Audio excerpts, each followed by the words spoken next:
السلام علیکم ورحمۃ اللہ وبرکاتہ نحمده ونصلی علی رسوله الکریم رب اشرح لی صدری ویسر لی امری واحلل عقدۃ من لسانی یفقهوا قولی رب زدنی علما سبحانک لا علم لنا الا ما علمتنا انک انت العلیم الحکیم اللهم إنا نسألك علما نافعا ورزقا واسعا وقلبا خاشعا ولسانا ذاكرا وعملا متقبلا آمین یا رب العالمین۔ تفسیر سورۃ الانفال آیت نمبر 41 سے 44 تک۔ اعوذ باللہ من الشیطان الرجیم۔ وَاعْلَمُوا أَنَّمَا غَنِمْتُم مِّن شَيْءٍ فَأَنَّ لِلَّهِ خُمُسَهُ وَلِلرَّسُولِ وَلِذِي الْقُرْبَى وَالْيَتَامَى وَالْمَسَاكِينِ وَابْنِ السَّبِيلِ إِن كُنتُمْ آمَنتُم بِاللَّهِ وما أنزلنا على عبدنا يوم الفرقان يوم التقى الجمعان والله على كل شيء قدير إذ أنتم بالعدوة الدنيا وهم بالعدوة القصوى والركب أسفل منكم ولو تواعدتم لاختلفتم في الميعاد ولكن ليقضي الله أمرا كان مفعولا لِيَهْلِكَ مَنْ هَلَكَ عَنْ بَيِّنَةٍ وَيَحْيَى مَنْ حَيَّ عَنْ بَيِّنَةٍ وَإِنَّ اللَّهَ لَسَمِيعٌ عَلِيمٌ إِذْ يُرِيكُهُمُ اللَّهُ فِي مَنَامِكَ قَلِيلًا وَلَوْ أَرَاكَهُمْ كَثِيرًا لَفَشِلْتُمْ وَلَتَنَازَعْتُمْ فِي الْأَمْرِ وَلَكِنَّ اللَّهَ سَلَّمَ إِنَّهُ عَلِيمٌ بِذَاتِ الصُّدُورِ وَإِذْ يُرِيكُمُوهُمْ إِذِ الْتَقَيْتُمْ فِي أَعْيُنِكُمْ قَلِيلًا وَيُقَلِّلُكُمْ فِي أَعْيُنِهِمْ لِيَقْضِيَ اللَّهُ أَمْرًا كَانَ مَفْعُولًا وَإِلَى اللَّهِ تُرْجَعُ الْأُمُورُ۔ پچھلی تمام امتوں کے مقابلے میں اس امت شریفہ کو اللہ سبحانہ و تعالی نے اس خصوصیت سے بھی نوازا ہے کہ اس کے لیے غنیمتوں کو حلال قرار دے دیا ہے۔ یعنی پچھلی تمام جتنی بھی امتیں تھیں ان کے مقابلے میں اللہ تعالیٰ نے نبی علیہ الصلاۃ والسلام کی امت کو اس خصوصیت سے بھی نوازا ہے کہ اس کے لیے غنیمتوں کو حلال قرار دے دیا ہے، اور اس مقام پر اسی کی تفصیل کو اللہ تعالیٰ بیان فرما رہے ہیں۔ غنیمت اس مال کو کہتے ہیں جو اونٹ اور گھوڑے دوڑا کر کفار سے مقابلہ کر کے حاصل کر لیا گیا ہو، اور فے اس مال کو کہتے ہیں جو اونٹ گھوڑے دوڑائے بغیر ہی، یعنی جنگ میں جہاد کیے بغیر ہی، قتل گیری کیے بغیر ہی جو مال جو ہے مل گیا ہو، مثلاً وہ مال جو کفار سے صلح کر لینے کی وجہ سے حاصل ہوا ہو، بغیر لڑائی جھگڑے، بغیر جنگ کے، جو کفار سے صلح کرنے کے بعد حاصل ہوا ہو، اس کو مال فے کہتے ہیں۔ یا کافر جو ہیں وہ فوت ہو گئے ہوں اور ان کا کوئی وارث نہ ہو، یا وہ مال جو جزیہ اور خراج وغیرہ کی صورت میں کفار سے حاصل ہوا ہو۔ ارشاد باری تعالیٰ ہے وَاعْلَمُوا أَنَّمَا غَنِمْتُم مِّن شَيْءٍ فَأَنَّ لِلَّهِ خُمُسَهُ، اور جان رکھو کہ تم جو کچھ بھی مال غنیمت حاصل کرو اس میں سے 5واں حصہ جو ہے اللہ سبحانہ و تعالیٰ کا ہے۔ اس میں تاکید ہے کہ ہر چیز خواہ وہ کم ہو یا زیادہ، حتیٰ کہ سوئی دھاگے وغیرہ میں سے بھی 5واں حصہ ضرور ادا کر دیا جائے،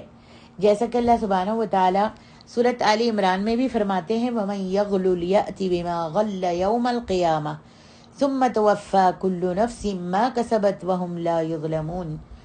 اور خیانت کرنے والوں کو قیامت کے دن خیانت کی ہوئی چیز اللہ کے سامنے حاضر کرنی ہوگی، پھر ہر شخص کو اس کے اعمال کا پورا بدلہ دیا جائے گا، ان پر ظلم نہیں کیا جائے گا۔ اللہ سبحانہ و تعالیٰ یہاں فرماتے ہیں فَأَنَّ لِلَّهِ خُمُسَهُ وَلِلرَّسُولِ، تو اس کا 5واں حصہ یقیناً اللہ اور اس کے رسول کا ہے۔ اس کے بارے میں ضحاک نے حضرت ابن عباس رضی اللہ عنہما سے روایت کیا ہے کہ نبی علیہ السلام جب بھی کسی سریے کو بھیجتے اور وہ غنیمت کا 5واں حصہ آپ کی خدمت میں پیش کرتا تو آپ اس 5ویں حصے کو مزید 5 حصوں میں تقسیم فرما دیتے تھے۔ پھر انہوں نے اس آیت کریمہ کی تلاوت فرمایا وَاعْلَمُوا أَنَّمَا غَنِمْتُم مِّن شَيْءٍ فَأَنَّ لِلَّهِ خُمُسَهُ وَلِلرَّسُولِ، فرمایا کہ یہ آیت جو ہے اللہ سبحانہ و تعالی نے اس کی جو سورۃ البقرہ میں ایک دوسری آیت فرمائی ہے للہ ما فی السماوات وما فی الارض، اس کی مفتاح ہے وَاعْلَمُوا أَنَّمَا غَنِمْتُم مِّن شَيْءٍ فَأَنَّ لِلَّهِ خُمُسَهُ وَلِلرَّسُولِ، یہ آیت اللہ سبحانہ و تعالی کی دوسری آیت للہ ما فی السماوات وما فی الارض سورۃ البقرہ کی اس آیت کی مفتاح ہے، یعنی انہوں نے اللہ اور اس کے رسول کے حصے کو ایک حصہ ہی قرار دیا۔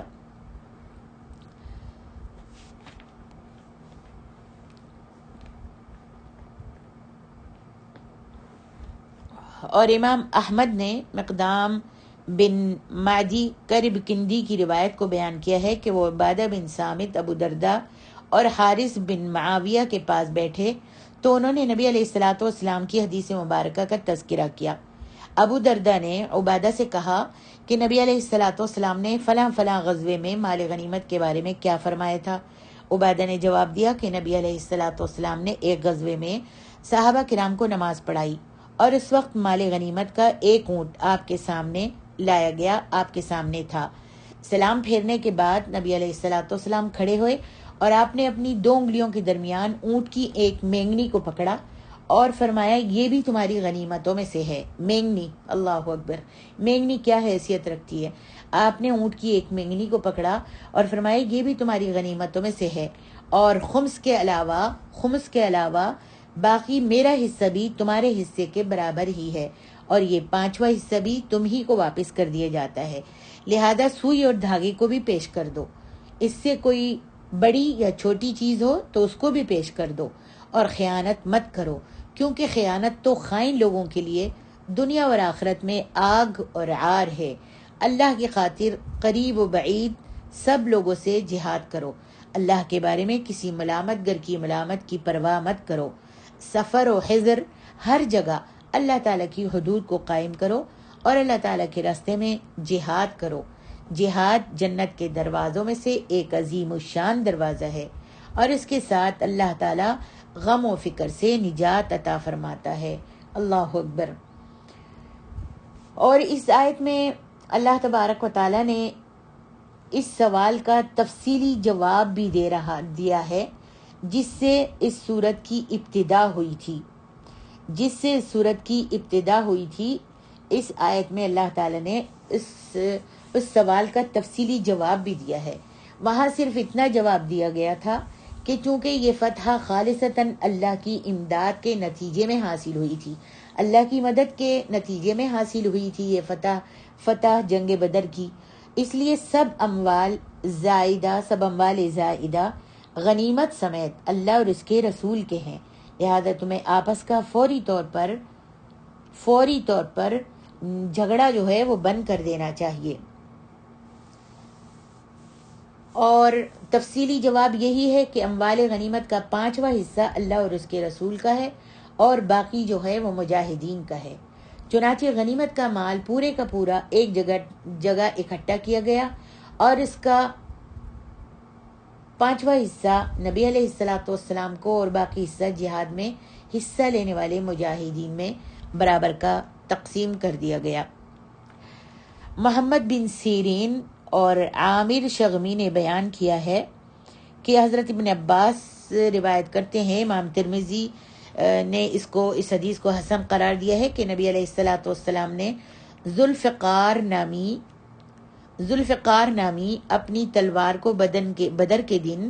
مال غنیمت میں سے حاصل کیا تھا۔ تلوار کا نام جو تھا ذوالفقار تھا، اور اس تلوار کو آپ کے اور میرے پیارے نبی نے بدر کے دن مال غنیمت سے حاصل کیا تھا، اور اسی تلوار کے بارے میں آپ نے احد کے دن خواب دیکھا تھا۔ اللہ اکبر۔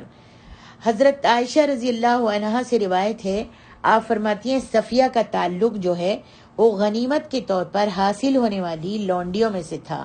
یہ لونڈی یہ جب جنگ ہوئی تھی وہاں پر ان کو جو مال غنیمت میں جو جمع ہوا تھا اور اس میں عورتیں بھی تھیں، تو ان کو نبی علیہ الصلوۃ والسلام نے آزاد کر کے اور ان سے شادی کر لی تھی۔ نبی صلی اللہ علیہ وسلم مال غنیمت میں سے اپنے لیے غلام یا لونڈی یا گھوڑے یا تلوار وغیرہ جیسی کسی چیز کو پسند فرما لیا کرتے تھے۔ اللہ اکبر۔ اور اہل قرابت کا حصہ بنو ہاشم اور بنو مطلب کو دیا جاتا تھا، کیونکہ بنو مطلب نے زمانہ جاہلیت اور ابتدائی اسلام میں بنو ہاشم کا ساتھ دیا تھا، اور نبی علیہ الصلوۃ والسلام کے ساتھ اظہار ہمدردی کے طور پر یہ بھی بنو ہاشم کے ساتھ شعب ابو طالب میں داخل ہو گئے تھے۔ اور ان میں سے جو مسلمان تھے وہ تو اللہ اور اس کے رسول کی اطاعت کے لیے شعب ابو طالب میں داخل ہوئے تھے، اور جو کافر تھے وہ اپنے خاندان کے لیے حمیت اور نبی علیہ الصلوۃ والسلام کے چچا ابو طالب کی اطاعت کے لیے داخل ہوئے تھے۔ اس آیت کریمہ میں یتیموں سے مراد جیسے کہ والیتامی والمساکین وابن السبیل، اس آیت کریمہ میں یتیموں سے مراد مسلمانوں کے یتیم ہیں، اور محتاجوں سے مراد وہ لوگ ہیں جن کے پاس اپنی گزر بسر کے لیے ضروری سامان موجود نہ ہو، اور مسافروں سے مراد وہ لوگ ہیں جو اس قدر مسافت کا سفر کر رہے یا سفر کرنے کا ارادہ کر رہے ہوں جس میں نماز قصر کی جا سکتی ہو اور اس کے پاس سفر کے لیے زیادہ راہ نہ ہو۔ اس کی تفصیل انشاءاللہ سورۃ توبہ کی آیت صدقہ میں بیان کی جائے گی انشاءاللہ، وبہ ثقہ وعلیہ التکلان۔ یہاں فرمانے باری تعالیٰ ہے، ان کنتم آمنتم باللہ وما انزلنا علی عبدنا، اگر تم اللہ پر اور اس نصرت پر ایمان رکھتے ہو، اس مدد پر ایمان رکھتے ہو جو ہم نے اپنے بندے پر نازل فرمائی۔ اگر تم اللہ تعالیٰ یوم آخرت اور اس پر ایمان رکھتے ہو جسے اللہ تعالیٰ نے اپنے رسول پر نازل فرمایا، تو مال غنیمت کے 5ویں حصے کے بارے میں ہمارے حکم کی پابندی کرو۔ صحیحین میں حضرت عبداللہ بن عباس رضی اللہ عنہما کی وفد عبد القیس سے متعلق حدیث میں ہے کہ نبی علیہ الصلوۃ والسلام نے ان سے فرمایا، میں تمہیں 4 چیزوں کا حکم دیتا ہوں اور 4 سے منع کرتا ہوں۔ میں تمہیں حکم دیتا ہوں کہ اللہ تعالیٰ کے ساتھ ایمان لاؤ، اور کیا تم جانتے ہو کہ ایمان باللہ کیا ہے؟ اس بات کی گواہی دینا کہ اللہ کے سوا کوئی معبود نہیں اور محمد صلی اللہ علیہ وسلم اللہ کے رسول ہیں، نماز کو قائم کرنا، زکوٰۃ ادا کرنا، اور یہ کہ تم مال غنیمت میں سے بھی 5واں حصہ ادا کرو۔ یہ لمبی حدیث ہے۔ اس حدیث میں آپ نے مال غنیمت میں سے 5ویں حصے کو ادا کرنا بھی ایمان میں سے قرار دیا ہے۔ یہی وجہ ہے کہ امام بخاری رحمہ اللہ نے صحیح کی کتاب الایمان میں ایک باب کا عنوان یہ قائم فرمایا ہے، باب اداء الخمس من الایمان، غنیمت کے 5ویں حصے کو ادا کرنا بھی ایمان میں سے ہے۔ ارشاد الہی ہے، یوم الفرقان یوم التقى الجمعان واللہ علی کل شیء قدیر، فیصلے کے دن اللہ تعالیٰ نے اتارا جس دن دونوں فوجوں میں مٹ بھیڑ ہو گئی تھی، اور اللہ سبحانہ و تعالیٰ جو ہے وہ ہر چیز پر قادر ہے۔ یعنی اللہ تعالیٰ اپنی مخلوق پر اپنے اس انعام و احسان کا ذکر فرما رہا ہے کہ اس نے بدر میں حق و باطل میں فرق کر دیا، حق کیا ہے اور باطل کیا ہے۔ اس جنگ بدر میں اللہ تعالیٰ نے حق و باطل میں فرق کر دیا، اور اس دن کو یوم الفرقان کے نام سے موسوم کیا، یعنی یوم بدر کو یوم الفرقان کے نام سے بھی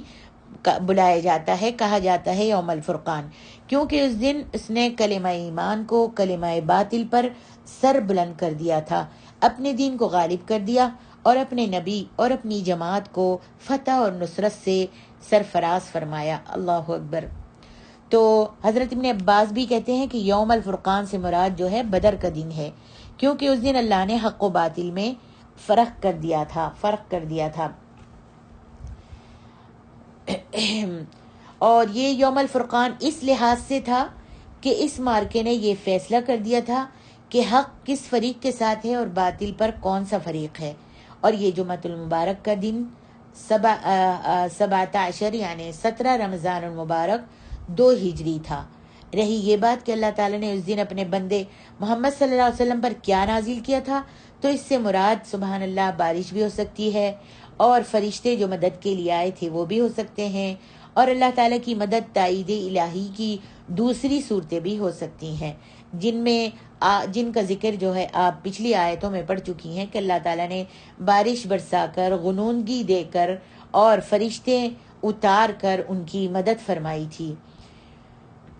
اور سب چیزیں اور اسباب اس لیے پیدا ہو گئے کہ اللہ تعالیٰ ہر طرح کے ظاہری اور باطنی اسباب پر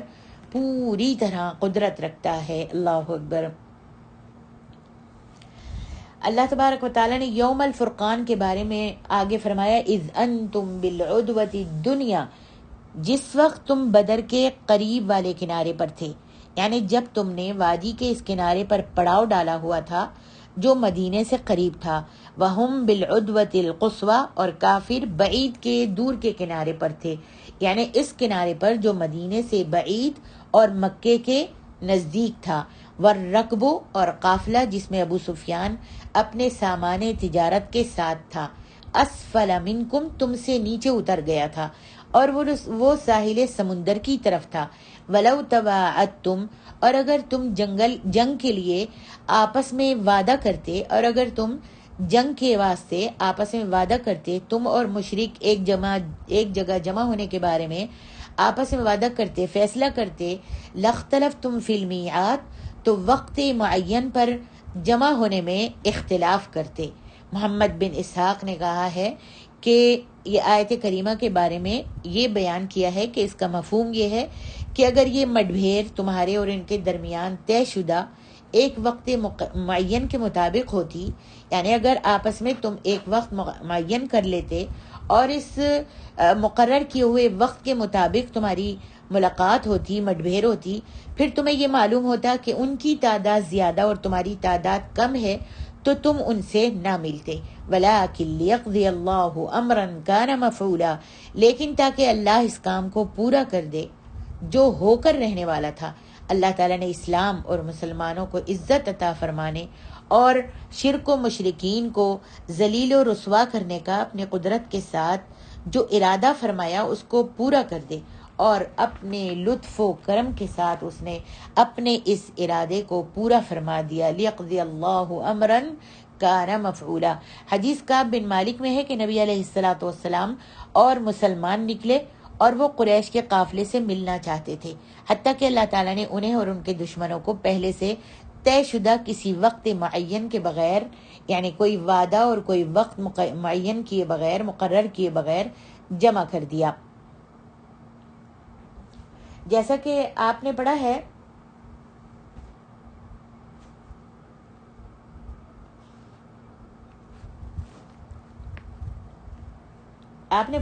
پڑھا ہے کہ اللہ سبحانہ و تعالیٰ نے ان کو بغیر کسی وعدے اور وقت مقرر کرنے کے بغیر اللہ تعالیٰ نے ان کو ایک جگہ میں جمع کر دیا. نبی علیہ الصلوۃ والسلام نے شام کے وقت علی بن ابو طالب، سعد بن ابو وقاص اور زبیر بن عوام کو صحابہ کرام کی ایک جماعت کے ساتھ بدر کے پانی کی طرف روانہ کیا تاکہ جستجو کر کے آپ تک خبریں پہنچائیں. ان کی قریش کی پانی لے جانے والی ایک جماعت سے ملاقات ہو گئی. ان کی قریش کی پانی لے جانے والی ایک جماعت تھی، قریش کے لیے پانی لے جاتی تھی، اس جماعت سے ملاقات ہو گئی. بنو سعید بن عاص کا ایک غلام اسلم اور بنو حجاج کا ایک غلام عریض ابو یسار، صحابہ کرام انہیں پکڑ کر، یہ تین شخص، بنو سعید بن عاص کا ایک غلام اسلم اور بنو حجاج کا ایک غلام عریض ابو یسار، یہ 2 تھے. صحابہ کرام ان کو پکڑ کر نبی علیہ الصلوۃ والسلام کی خدمت میں لے آئے. نبی علیہ الصلوۃ والسلام اس وقت نماز پڑھنے میں مصروف تھے، اس لیے صحابہ کرام نے ان سے سوالات کرنے شروع کر دیے. صحابہ کرام نے ان سے پوچھا کہ تم کون ہو؟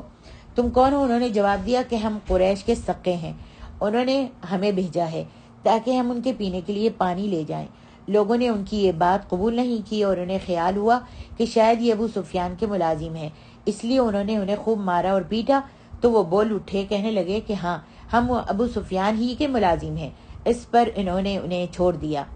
یعنی ان مسلمانوں نے جو صحابی بھیجے تھے نبی صلی اللہ علیہ وسلم نے،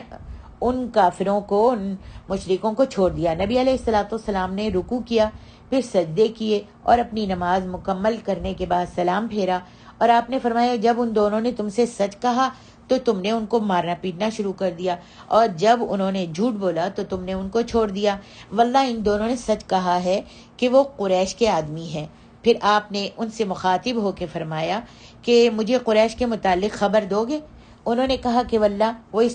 ٹیلے کے پیچھے ہیں جو دور سے نظر آ رہا ہے۔ نبی علیہ الصلوۃ والسلام نے ان سے پوچھا کہ وہ لوگ کتنے ہیں؟ انہوں نے جواب دیا کہ وہ بہت سارے ہیں۔ آپ نے فرمایا ان کی تعداد کتنی ہے؟ انہوں نے جواب دیا کہ ہمیں معلوم نہیں۔ آپ نے فرمایا وہ روزانہ کتنے اونٹ ذبح کرتے ہیں؟ انہوں نے جواب دیا کہ ایک دن 9 اور ایک دن 10 اونٹ ذبح کرتے ہیں۔ نبی علیہ الصلوۃ والسلام نے فرمایا کہ ان کی تعداد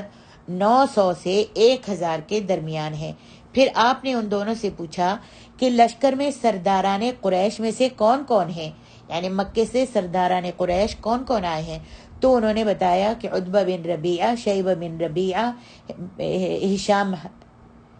ہشام، حکیم بن حزام، نوفل بن خویلد اور بہت سارے بڑے بڑے سرداروں کا نام لیا، جس میں سے زمعہ بن اسود، ابو جہل بن ہشام، امیہ بن خلف، حجاج کے بیٹے نبیہ، منبہ، سہیل بن عمرو اور عمرو بن عبدود ہیں، یعنی یہ سارے بڑے بڑے قریش کے آدمیاں ہیں۔ نبی علیہ الصلوۃ والسلام نے صحابہ کرام سے مخاطب ہو کے فرمایا ہذہ مکۃ قد القت الیکم افلاد کبدیہا، یہ مکہ ہے، اس نے تمہاری طرف اپنے جگر کے ٹکڑے ڈال دیے ہیں۔ اللہ اکبر، یہ جگر کے ٹکڑے یعنی سرداران قریش تھے، سرداران مکہ تھے۔ اللہ تعالیٰ نے یہ مکہ ہے، یعنی یہ سب کے سب جتنے بھی ہیں، اللہ تعالیٰ نے تمہاری طرف اپنے جگر کے ٹکڑے جو ہیں ڈال دیے، تمہاری طرف اپنے جگر کے ٹکڑے جو ہیں مکہ کے وہ ڈال دیے۔ ارشاد الہی ہے لیہلک من ہلک عن بینہ ویحیی من حی عن بینہ، تاکہ جو ہلاک ہو وہ حجت قائم ہونے سے ہلاک ہو، اور جو زندہ رہے وہ بھی حجت و بصیرت کے ساتھ حق پہچان کر زندہ رہے۔ محمد بن اسحاق نے کہا ہے کہ جس نے کفر کرنا ہے وہ حجت کے بعد یعنی نشانی اور عبرت دیکھنے کے بعد کفر کرے، اور جس نے ایمان لانا ہے وہ بھی نشانی اور عبرت دیکھنے کے بعد ایمان لائے۔ ابن کثیر لکھتے ہیں یہ ایک اچھی تفسیر ہے، اور اس اجمال کی تفصیل یہ ہے کہ اللہ تعالیٰ نے فرمایا ہے کہ اس نے تم کو تمہارے دشمن کے ساتھ پہلے سے طے شدہ کسی وقت معین کے بغیر، وقت مقرر کیے بغیر ایک ہی میدان میں جمع کر دیا، تاکہ تمہیں دشمن کے مقابلے میں فتح سے نوازے،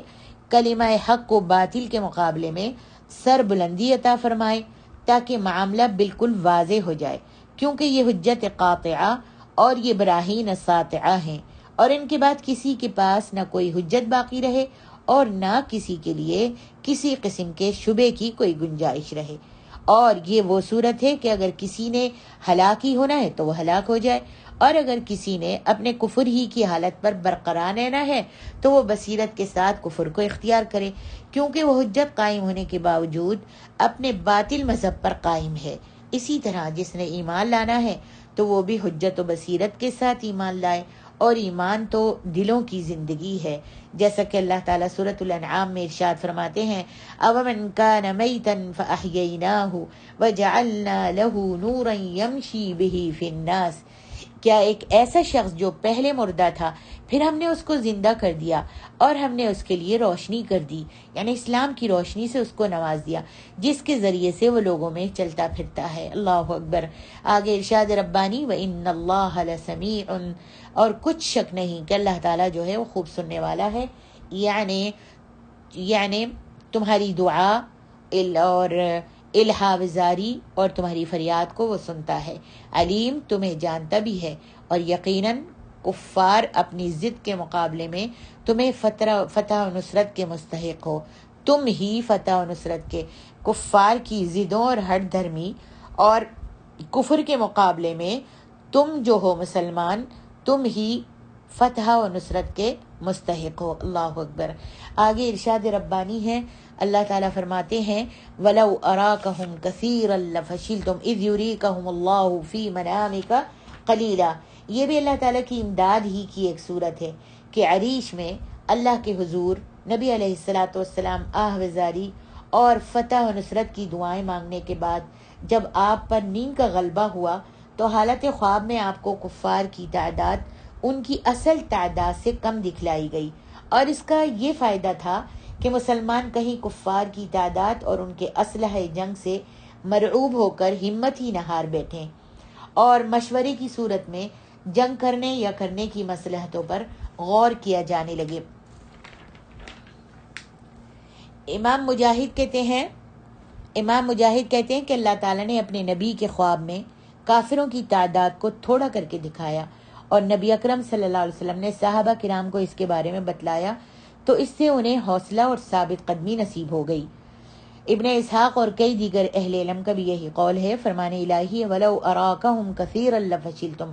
اور اگر وہ ان کو بہت کر کے دکھاتا تو تم لوگ بزدل ہو جاتے۔ اگر ان کی تعداد پوری کی پوری اللہ تعالیٰ دکھا دیتا کہ وہ 1000 ہیں اور یہ سوچتے ہم تو 319 313 ہیں،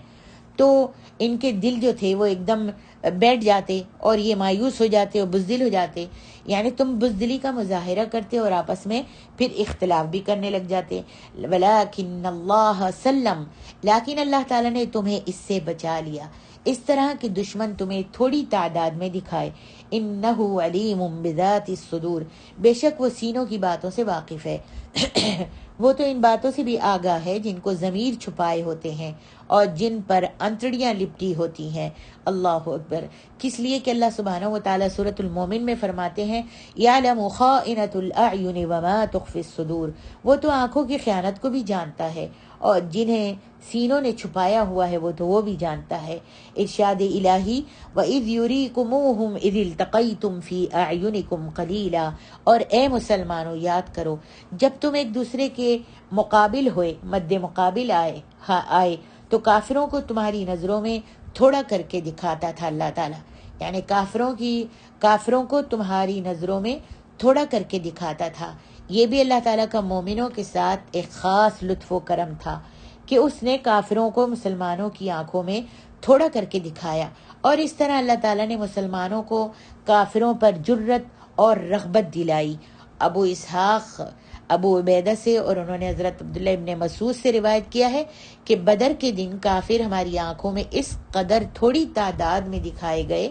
کہ میں اپنے ساتھ کھڑے ہوئے آدمی سے یہ پوچھ رہا تھا کہ کافروں کی تعداد 70 ہوگی۔ اللہ اکبر۔ اس نے کہا نہیں، 100 کی تعداد میں ہوں گے، حتیٰ کہ ہم نے ان میں سے ایک آدمی کو پکڑ لیا، یعنی کافروں میں سے ایک آدمی کو پکڑ لیا اور پھر ان سے پوچھا کہ تمہاری تعداد کتنی ہے، تو اس نے جواب دیا کہ ہم 1000 ہیں۔ اللہ اکبر۔ آگے ارشاد ربانی ہے وَيُقَلِّلُكُمْ فِي أَعْيُنِهِمْ، اور تم کو ان کی نگاہوں میں تھوڑا کر کے دکھاتا تھا اللہ تعالیٰ، کہ اس طرح اس نے بعض کو بعض پر مطلع کیا۔ اس کی سند صحیح ہے۔ محمد بن اسحاق نے کہا کہ مجھ سے یحییٰ بن عباد بن عبداللہ بن زبیر نے اپنے والد سے لیقضی اللہ امرا کان مفعولا، تاکہ اللہ اس کام کو پورا کر دے جو ہونے والا تھا۔ اس کے بارے میں روایت کیا ہے کہ اس کے معنی یہ ہے کہ اللہ تعالیٰ نے ان میں جنگ کو برپا کر دیا تاکہ جس سے وہ انتقام لینا چاہے اس سے انتقام لے لے، اور اپنے جن دوستوں کو وہ انعام و اکرام سے نوازنا چاہے انعام و اکرام سے نواز دے۔ آیت کریمہ کے معنی یہ ہیں، اس آیت کریمہ کے معنی یہ ہیں کہ اللہ تعالیٰ نے ان دونوں جماعتوں کو ایک دوسرے کے خلاف دکھایا اور ایک دوسرے کو تھوڑی تعداد میں دکھایا تاکہ ہر ایک کو دوسرے کے بارے میں رغبت پیدا ہو جائے۔ تھوڑی تعداد میں دکھانے کا یہ عمل اس وقت تھا جب دونوں جماعتیں ایک دوسرے کے سامنے آئیں، لیکن جب جنگ شروع ہوئی اور ایک دوسرے سے جھگڑنا شروع ہوا، لڑائی شروع ہوئی، اور اللہ تعالیٰ نے اپنے مومن بندوں کی 1000 فرشتوں کے ساتھ مدد فرمائی، تو کافروں کو یہ محسوس ہونے لگا کہ مومنوں کی تعداد ان سے دگنی ہے۔ اللہ اکبر. جیسا کہ اللہ سبحانہ و تعالیٰ نے سورۃ آل عمران میں بھی فرمایا ہے، تمہارے لیے دو گروہوں میں جو جنگ بدر کے دن آپس میں بھڑ گئے اللہ کی قدرت کی عظیم الشان نشانی تھی. ایک گروہ مسلمانوں کا تھا، وہ اللہ کی راہ میں لڑ رہا تھا، اور دوسرا گروہ کافروں کا تھا، وہ ان کو اپنی آنکھوں سے اپنے سے دگنا مشاہدہ کر رہا تھا، اپنے سے دگنا دیکھ رہا تھا. اور اللہ تعالیٰ اپنی نصرت سے جس کو چاہتا ہے مدد دیتا ہے. جو اہل بصارت ہیں ان کے لیے اس واقعے میں بڑی عبرت ہے. اس طرح ان دونوں آیتوں میں تطبیق ہو جاتی ہے، اور ان میں سے ہر آیت مبنی برحق و صداقت ہے. اللہ اکبر وللہ الحمد والمنہ. اور یاد رکھنا چاہیے کہ جنگ بدر جو تھی یہ اسلام کی سب سے پہلی جنگ تھی. جب نبی علیہ الصلاۃ والسلام ہجرت کر کے اور اپنے صحابیوں کو لے کر جب مدینہ میں آ گئے تو کافر کسی طرح چاہتے تھے کہ مسلمانوں کو تہس نہس کر دیں، مسلمانوں سے بدلہ لیں اور ان سے انتقام لیں، اور ان کی جو امت ہے محمد کی، ان کو سب کو تہس نہس کر دیں اور ان کو صفحہ ہستی سے مٹا دیں. اس واسطے یہ انتقام کی آگ میں جل رہے تھے. اور جیسا کہ آپ نے پورا قصہ سنا ہے جنگ بدر کا، کہ جنگ بدر جو تھی نبی علیہ الصلاۃ والسلام جنگ کے لیے نہیں آئے تھے بلکہ اپنے کچھ ساتھیوں کو لے کر 313 یا 319 تھے، ان کو لے کر ابو سفیان کا قافلہ لوٹنے کے لیے آئے تھے. لیکن ابو سفیان جو تھا اپنا قافلہ لے کر دوسرے راستے سے نکل گیا، اور اس نے اطلاع دے دی مکے والوں کو کہ جلدی آ جاؤ، تمہارا سامان جو میں تجارت کا لے کے آ رہا ہوں یہ محمد اور اس کے ساتھی جو ہیں لوٹنے کے لیے آ رہے ہیں. جب ابو جہل اپنا پورا اتنا 1000 کا مجمع لے کر جب مدینے تک پہنچا، مدینے کے راستے میں پہنچا، تو ابو سفیان جو تھا کس طرح سے بچتا بچاتا مکے میں چلا گیا، اور ابو جہل جو تھا وہ نبی علیہ الصلاۃ والسلام کے راستے میں آن کر کھڑا ہو گیا. تو پھر اللہ تبارک و تعالی نے بغیر کسی وعدے کے، بغیر کسی وقت مقرر کے، بغیر کسی جنگ کے، اللہ سبحانہ و تعالی چاہتا تھا کہ حق کو حق بنا کر ظاہر کر دے اور باطل کو باطل کر کے ظاہر کر دے. اللہ اکبر. اور فتح جو تھی وہ جنگ بدر میں، اس جنگ کو جنگ بدر کہتے ہیں، اور اس میں مسلمانوں کی فتح ہوئی. اللہ تعالیٰ نے 1000 کے سامنے، 1000 کفار کے سامنے 313 یا 319 مسلمانوں کو فتح عطا فرما دی. اللہ اکبر. اور اس جنگ میں بڑے 70 قریش مکہ، سرداران قریش مکہ جو تھے وہ قتل ہو گئے، اور وہ سب کے سب جو تھے مر گئے. اللہ اکبر.